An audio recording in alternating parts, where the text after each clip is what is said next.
Hello, everyone, and welcome to your horoscope for the week of January the 8th till the 14th, 2024. We have quite an intense week ahead of us, but perhaps not necessarily in the context that we were used to until this present moment. This week is going to have a certain temporal multi-dimensionality to it. And I know that this sounds a little bit way complex, but I'll explain it. It's not as complicated as it sounds, but also we have a very, very powerful new moon that is activated by Uranus.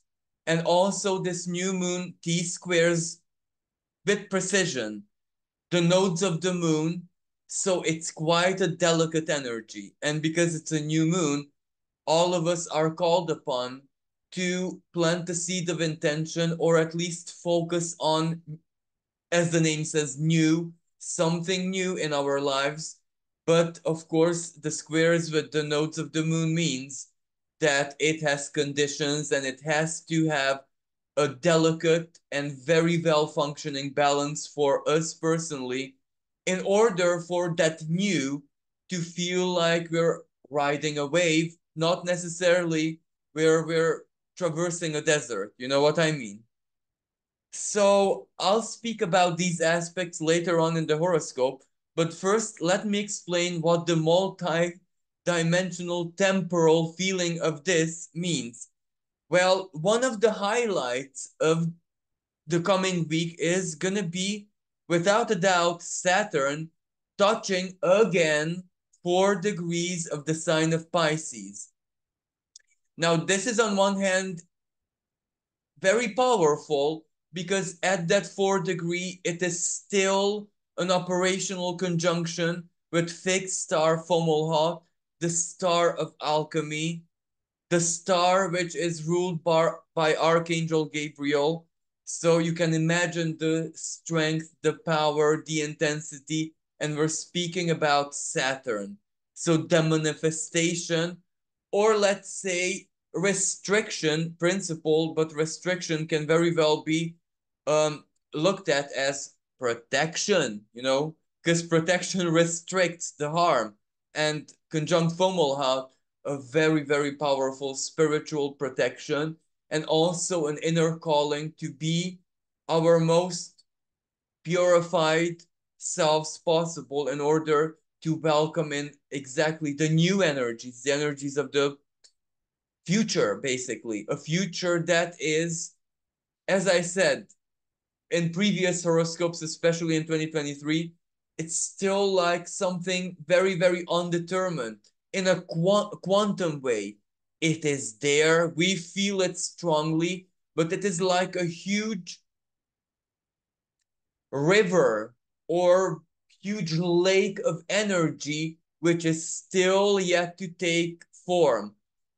Maybe the big line, you know what I mean? The big picture of the form can be intuited or anticipated by us more or less, but the details, the nuance, what it means for us in a precise way, that is all very, very much undetermined. So that's why it's just like a lake.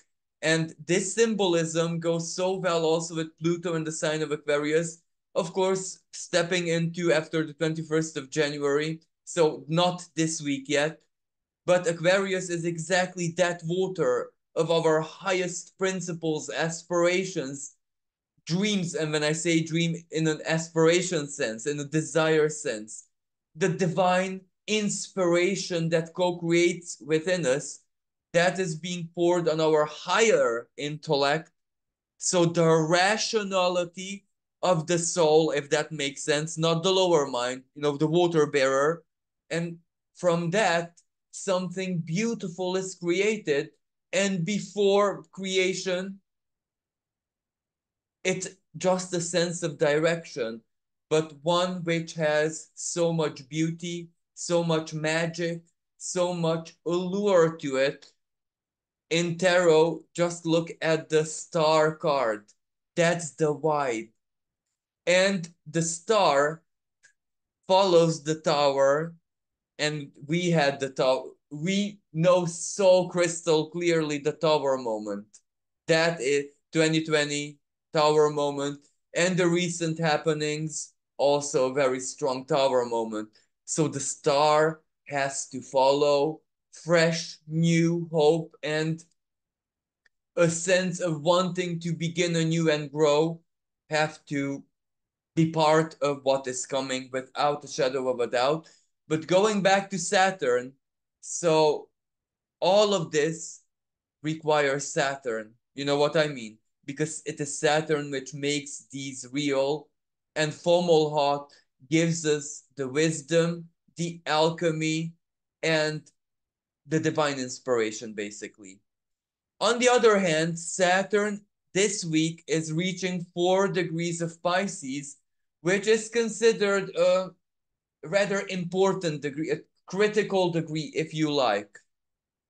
And why is that important? Well, time won't feel all that much linear. Saturn, Chronos, the principle of time, the ruler of the cycles, which determines the duration of the cycles, hence time. And at this highlighted, at this critical degree, this is where time, in a perceived way, of course, Pisces, in an internal way, but not just, is not going to feel very, very linear. Now, let me give you examples of that. One of the expression of this energy, without a shadow of a doubt, especially that also this week, the moon is going to conjunct Saturn at that 4 degree. So it is like a very strong wave of nostalgia. It is almost like when the wind is blowing nostalgia, taking us back to the past through feeling. But this is where that can just be a general expression of Saturn in Pisces, right? Because Pisces dissolves Saturn's strict limitations. So, you know, past, present, and future are no longer separate. They melt into one. You know that famous painting where the clocks were liquid and even flowing off the canvas? That's how it's going to feel like. But going back to Saturn, so as this dissolves, nostalgia isn't going to feel like just remembrance or the classic case of nostalgia. It is going to feel so intense, so real that, how should I explain this? It will almost take us back to whatever we recall. Of course, this can also be perfect for having flashbacks, but powerful flashbacks from previous lives. Going to a certain place or a smell or the way the sunlight reflects on some small things like that could take us back, and it just comes to us. But it doesn't have to go as far as previous lives. We will travel back to the past. Two important moments, of course, moments which marked karma for us. But you can imagine when we are children, especially when we are very young, when life isn't all that deep, those moments, but still magical and intense, we are not aware that karma or something big just shifted, just happened. This is why this nostalgia takes us back exactly to those big moments when we lived something big, but karma actually shifted.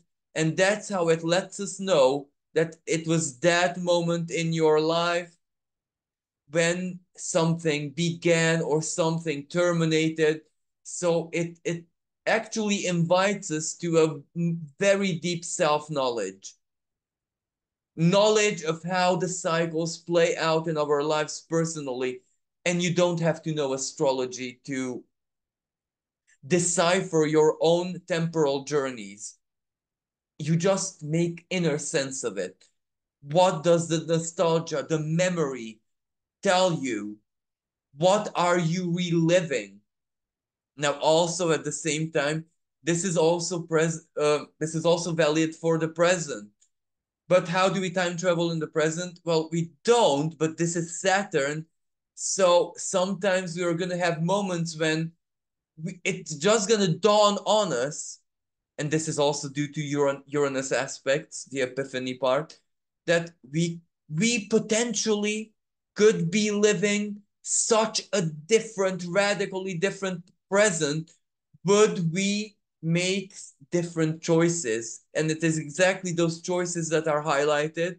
And then we get to the Saturnian moment, Saturn in Pisces, to make the judgment if making radically different choices, what would that mean for our soul journey and soul happiness, thus returning us to the present? And in the present, we find the conclusion, and that gives us power and a lot of strength.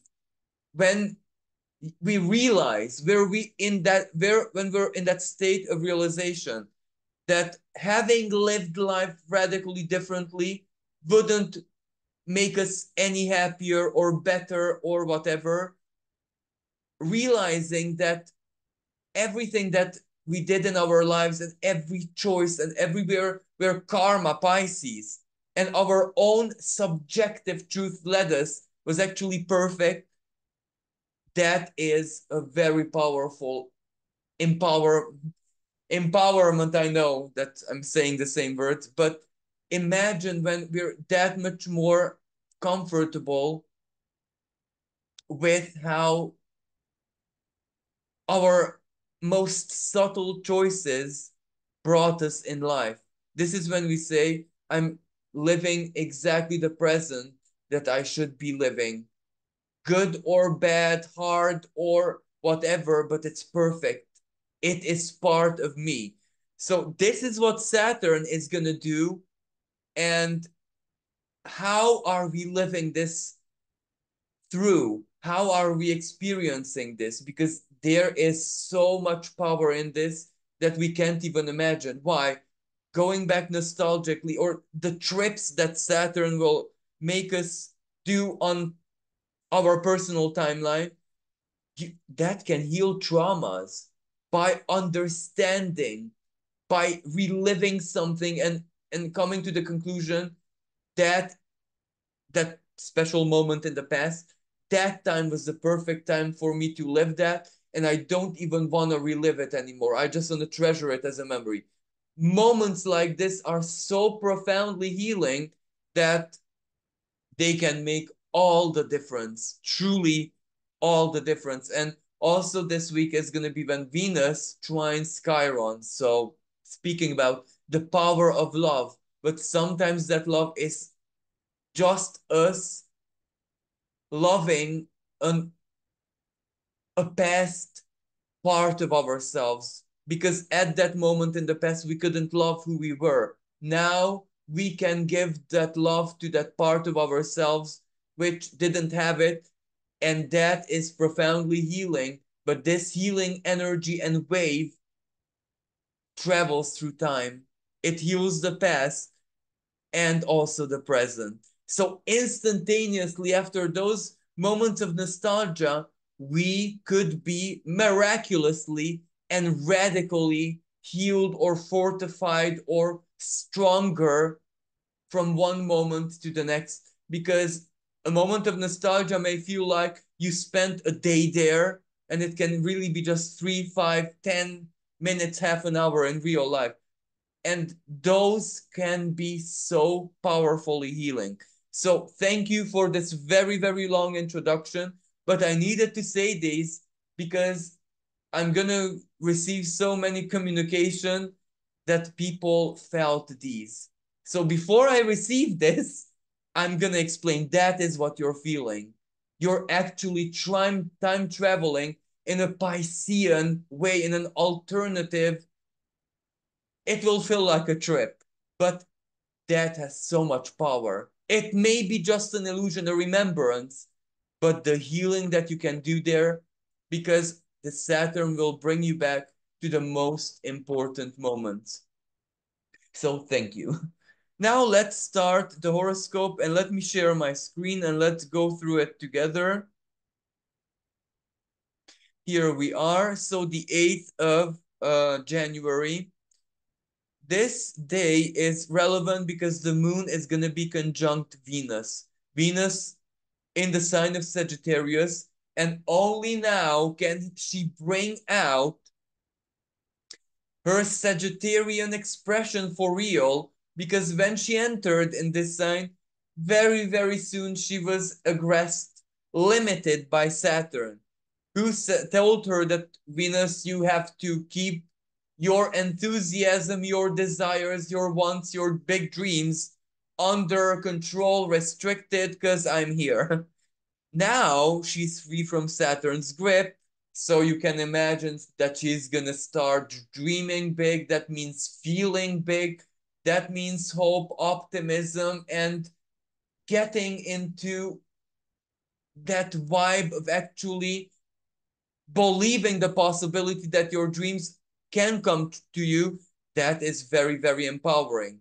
Now you might be thinking, but yeah, there is a big danger with that because every high has a low.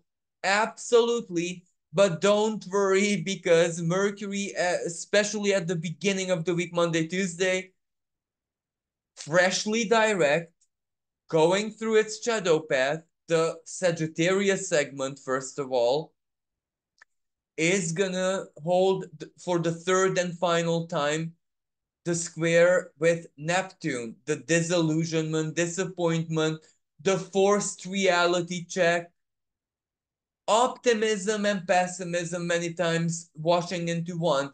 But because Mercury is direct and it's wrapping up its retrograde, this gives the answers. This is where the disappointment, the disillusionment, whatever we were not so clear about, confused about, under the Mercury retrograde, so December until 1st of January, those issues get clarity, finally.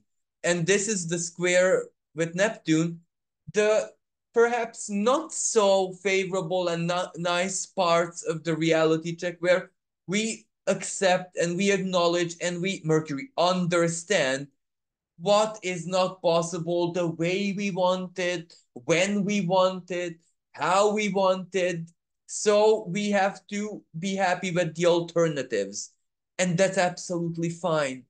And this can be in anything basically, travels, legal stuff, relationship, especially long distance relationships, where romantic or otherwise, business or whatever. This can be anything which has to do with paperwork and your relation to authorities, courts of justice, etc., etc., but also faith and higher knowledge, especially the understanding part of it. Because this Mercury square Neptune can show us how not to understand it and what is the healthiest way to understand it. May this be a religious type of faith or something which has to do with our higher knowledge and worldview and life philosophies. So this is the reality check moment. This conversation is going to become exact on the 9th. So yes, all of us have to, this, of course, the reminder, it is going to be quite a difficult day for mental health. It will feel like yet another Mercury retrograde moment, even though Mercury is direct and trying to wrap up, especially its Sagittarian retrograde expression. But it will feel like a moment of disillusionment, blockages, and mental health, and anything that has to do with the mental sphere. It's gonna be rough. It's gonna not be very easy.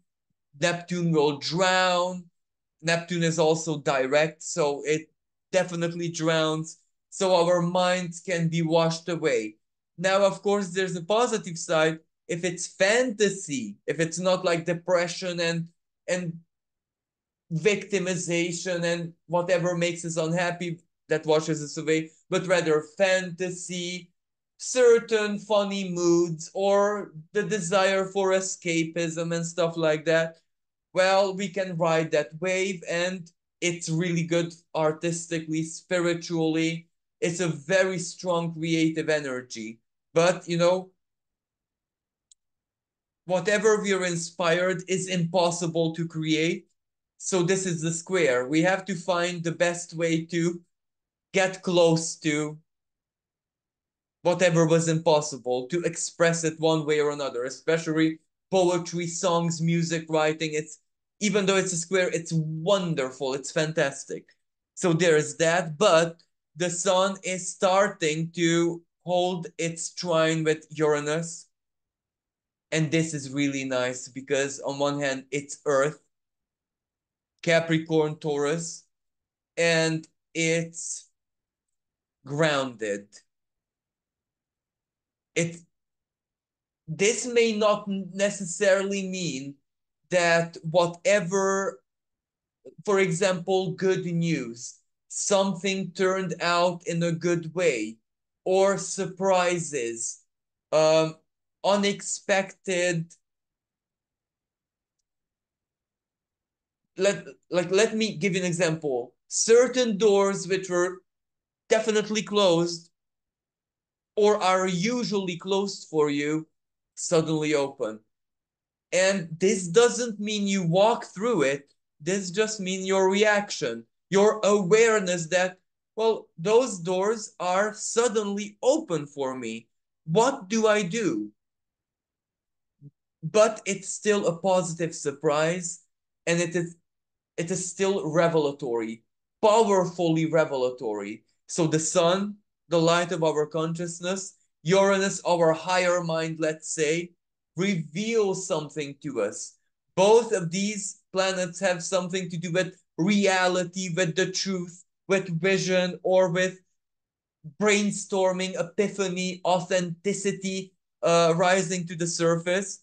So something positive comes into our awareness. It can be something very down to earth, solid.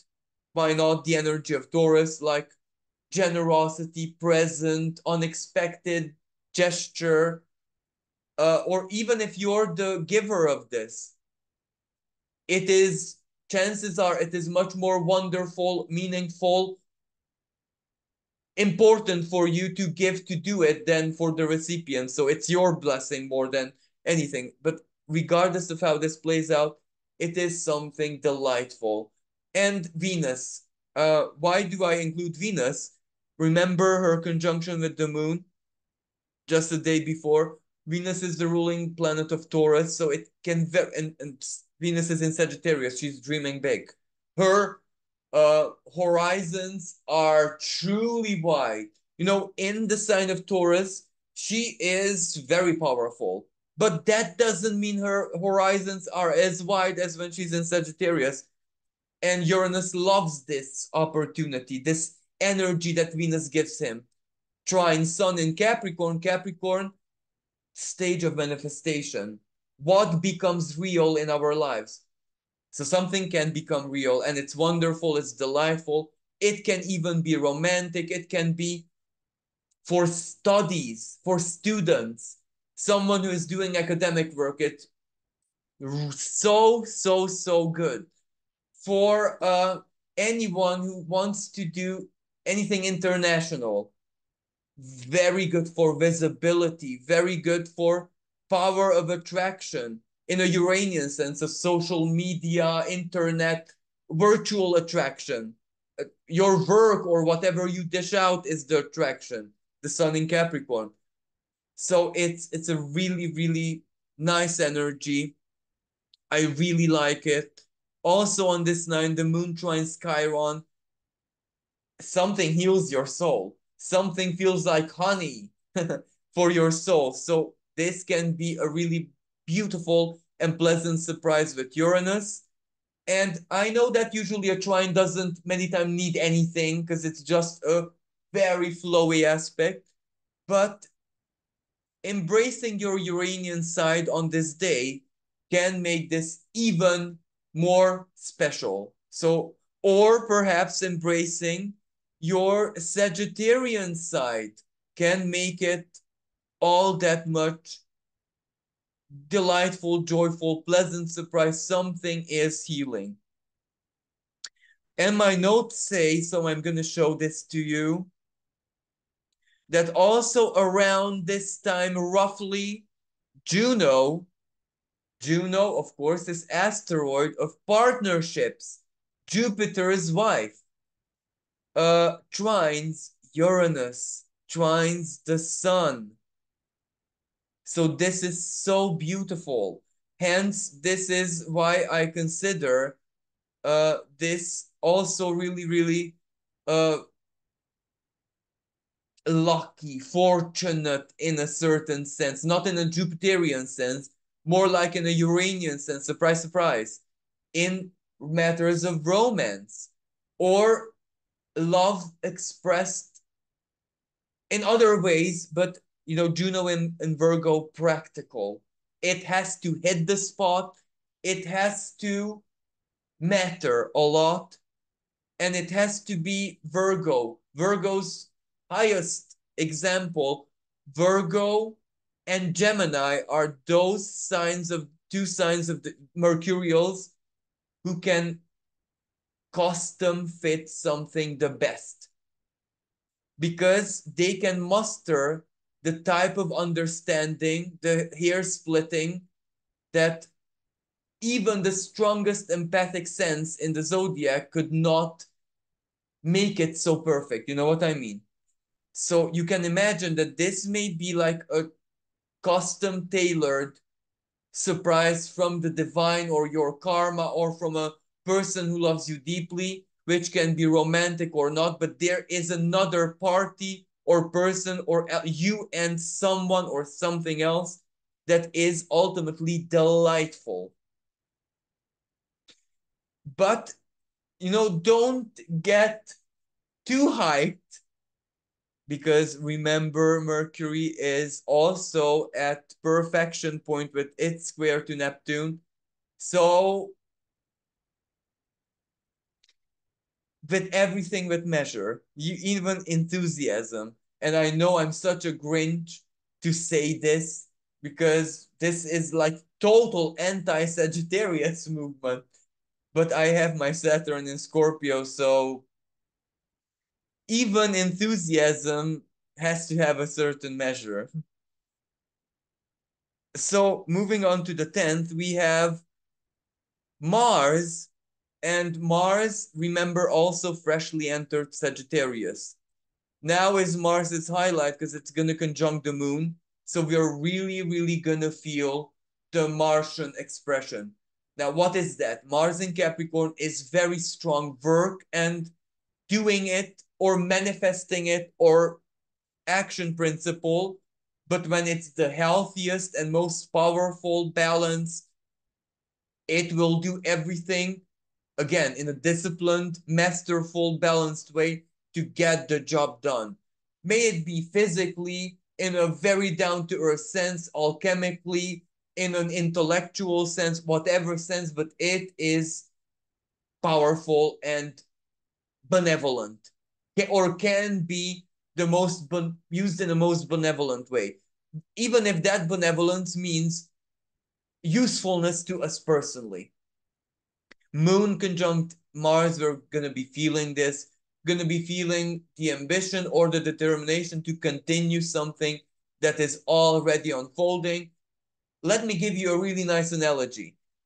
Mars in the sign of Capricorn is almost like when the blacksmith is striking the glowing iron. It's not there yet, but it's striking it with enthusiasm and determination because it knows that that's how it will shape it and form it to what it really needs it to be, sword, knife, whatever. And that's exactly Capricorn, shaping and molding heavy metal, metal, because Capricorn is the home of Saturn, the permanence of it, if you know what I mean. And Mars is also conjunct dwarf planet Ixion. So collectively speaking, we may see a lot of rebellious movements in politics, in governments, but rebellious movements where the rebellion comes from within. Rebellion, for example, within the same party, the leader or the balance or the administration or whatever is uh, contested, let's say it like that. So this may play out in big companies, for example, top-down authority, government and politics, and workplace, where the management is contested, like strikes, protests, etc., etc.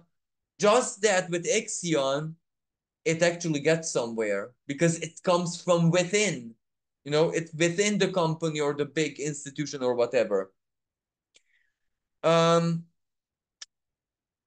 and also, this is where I love this so very much because Mars, on one hand, it is sextile Saturn, so that's beautiful because what does it mean? Literally, your work gets you somewhere. The effort, the intention, the energy, anything that is energy that you put into something, it gets you somewhere. Not just strictly materially, Capricorn, also psychologically, spiritually, unconsciously even.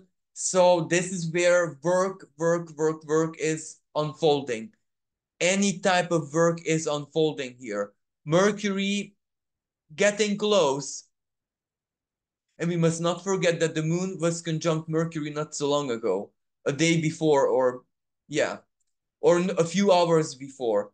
So that means the moon, our emotional world, Mercury, the mind, alignment. No, and that is the formula for ambition. When the moon conjuncts Mars after Mercury, the mind, that's when the ambition, the plan, the knowledge, the wisdom, the tactic is being followed and worked on. So it's a really, really good aspect for work. Very, very good. But this is even big work, alchemical work, inner work, because of the sextile to Saturn. Saturn sextiles Jupiter still. So, so beautiful. Jupiter is the co-ruler of Pisces. Saturn is the co-ruler of Capricorn. And Mars is an exaltation in Capricorn, which also holds a trine with Jupiter. Work is blessed. Jupiter is in the sign of Taurus, values, but that can mean money. That can mean seeing the results of your work. Even if it might not be like an instant energy where right now, but the promise of it or knowing that the work 1,000,000% leads you there, that is such a powerful and elevating energy. And this is also good for receiving help with your work, allies, or helping hands, or a shoulder, a heart, a mind, something to help you. Cooperation. It's really, really, really good. Wonderful energy. Especially that the sextiles work so well with the energy that we put into it. And the Mars trine Jupiter can also mean besides our effort, besides the energy, the wisdom and the authenticity and closeness of our values, being true to our values that we dish on the table that magnifies this blessing. So this is a truly, truly good energy. And it can be this moment of respite that all of us get before things get stormy again, because that's where we're headed. So this can be a true celestial highlight. And Mercury also is conjunct the galactic center, divine download. We understand life through our own unique lens, but divinely guided, where not through the understanding of our, let's say, species, but through the understanding of the divine. So let it blow your mind. Let it even over, because it is overwhelming. Even if you cannot rationally make sense of what is downloaded or what is being shown to you, inspired to you, synchronicities, everything that you knew, every step that you take has some synchronicity. You feel like almost the universe is aggressing you. Allow it, because it knows what it's doing. Allow it, because it's like, let's say there's a program or a computer game, whatever, and a patch comes out. And first the patch is downloaded, but not yet installed, because the installment date is 3 days after. That's how it's going to allow the patch to download. Because when it installs, it's going to be so needed. So very needed. Sun, trine, Uranus is also exact. So beautiful. On the 11th, 111, how interesting, let's say it like that. On the 11th, we have the new moon in the sign of Capricorn. Now, I don't want to bore you and speak so much about that. I have a special video dedicated for this new moon in the Capricorn. I'm going to link it down below, so feel free to check it out if you're guided. But a few words about it. Well, trine Uranus. New moon trining Uranus. How absolutely beautiful. The surprise creates a new beginning. Also, the Sabian symbol of this new moon is when it's a rally race, but it's when, you know, one athlete passes to the other that little staff or wand or whatever it is, and then it's the other person's turn to take action. So that is the Sabian symbol. So you can imagine passing over power. We will see this in the world of politics and royalty, maybe leaders, etc., etc., and big corporations 100%. So the leadership is being passed down on. But T-squaring the nodes of the moon. So Uranus brings the potential, the power, the energy, the electricity. The winds of change are blowing, yes. The awareness, certain truths and secrets and things we need to know are gonna pop out without a shadow of a doubt. But we need to take those and work with them, hence the T square, because we need to make that energy support our journeys. North Node in Aries, where we need to get support our sovereignty. It mustn't be the South Node in Libra, just yet another compromise, just yet choosing the easy way. South Node in Libra, all the patterns which guided our relationship making decisions, the values, the experiences, the wisdom or the lack of it, that's what we need to release and form relationships as a new self. You know what I mean? This North Node in Aries, not the way we used to in the past. So these condition the new moon. So we need to tap into our greatest wisdom. And also this new moon will highlight why Pluto squared the same nodes of the moon back in the summer last year and through the autumn. We learned big lessons then. This is one moment when we need to apply it, another moment when Mars takes the place of the new moon, Mercury takes the place of the new moon, Venus takes the place of the new moon. So yes, absolutely. And it also sextiles Neptune, compassion, empathy, the spirit of communion. All of us are one. And even Capricorn understands it now because new moon in Capricorn. Capricorn doesn't like that, but it has to like it now. Hence, the T square. It doesn't matter what Capricorn likes. This is where what everyone needs, and Capricorn, even if it doesn't like it, will respect that. And then let us move on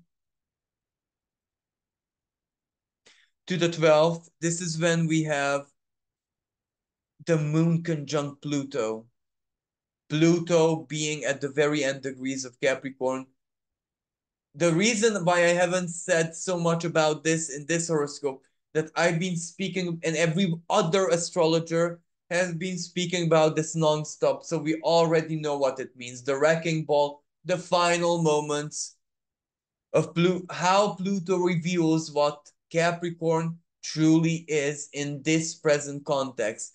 Who our leaders are, who our politicians are, what the political system, legal system, juridical system, whatever, truly is that governs us. So, and the moon conjunct Pluto, we will have one of the final moments when we truly feel that. And chances are we don't like it.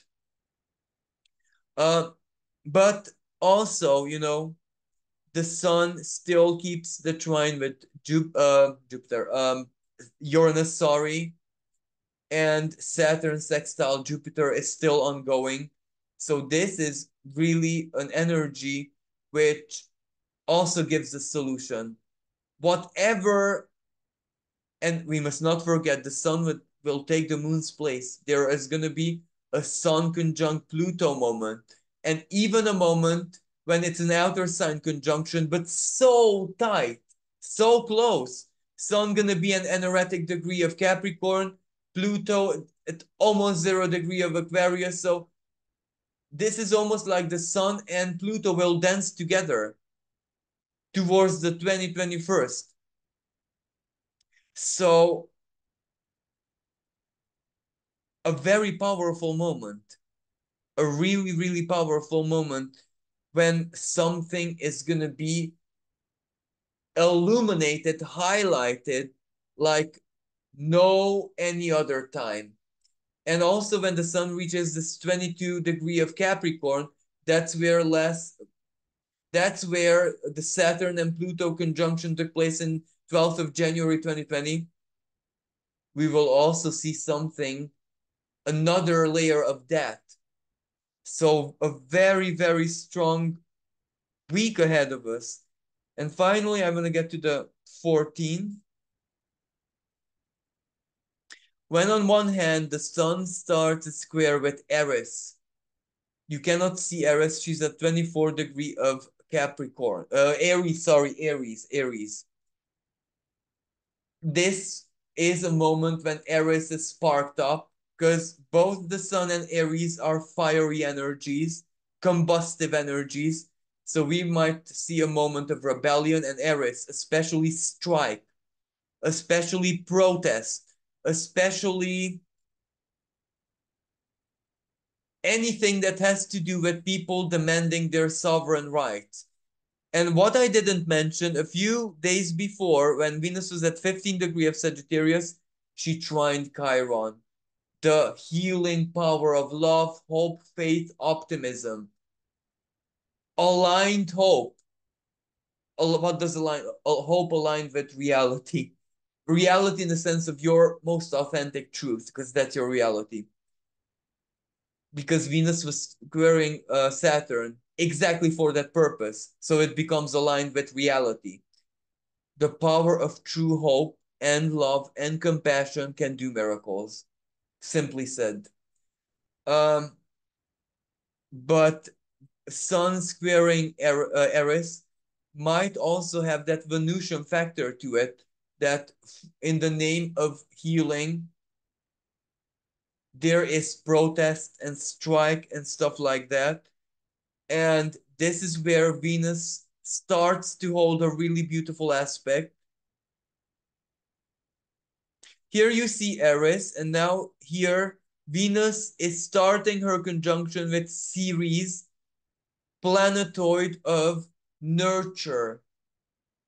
So whatever is nurture for us personally in the sign of Sagittarius, either our sense of justice or our highest ideals and aspiration, our connection to the divine mind, that whatever nurtures the divine spark from within us, you know, and everyone needs that nurture because we are not omnipotent. Would we be? We could just self generate, but we can't. Not even archons, not even deities can. Only the source can. So everyone's sense of faith has to be nurtured by the source. That is why nothing is outside of the source, because even deities, as archons, whatever, is not self-generating. Maybe self-conserving, but not self-generating. So it needs sources of food. Even our divine sparks need this food. So this is really, really beautiful. And what's even more beautiful, it trines the North Node. So it's getting us, it's almost like the divine putting some fuel, tanking us up for the coming journey. You know? It's when like there's a Formula One race and sometimes they have to stop to get a touch of fuel, a dose of fuel. So it's like that. And it, because it's Venus, it can feel wonderful. Sextile the South Node in Venus's home sign of Libra. Every ounce of wisdom that we learned, faced, embraced with relationship, justice, one-on-one alliance, philosophically or psychologically or whatever, it comes as a reward. The wisdom that we learned and embraced makes us make right, take the right decisions because they are aligned with our most authentic truth. So this energy is also really good for new partnerships to be born out of chaos. Let's say you're in a need. Chaos brings you a person you didn't choose. It doesn't meet your expectations, but it gets the job done. So this is where unusual alliances and relationships are definitely gonna be, let's say, born like that. And there is also another aspect where Pallas Athena in Scorpio starts her trine with Neptune.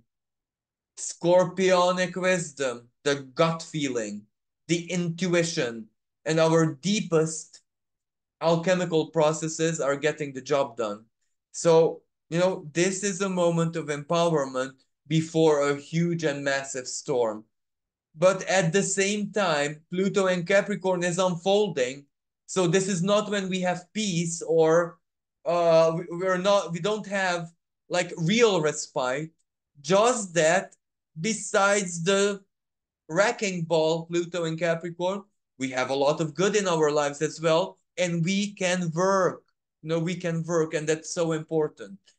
So I'm going to leave this horoscope at this. Thank you, everyone, for listening. Thank you for all the love, all the support, all the generosity. And if you'd like to support my work, you can donate in the PayPal link in the description below. With this being said, wishing everyone a blessed week and and it's going to be a really powerful new moon. So please set a, a seed of intention, not just for yourself, but for everyone dear in your life. So thank you until next time. Bye for now. If I can, I always have problems closing it.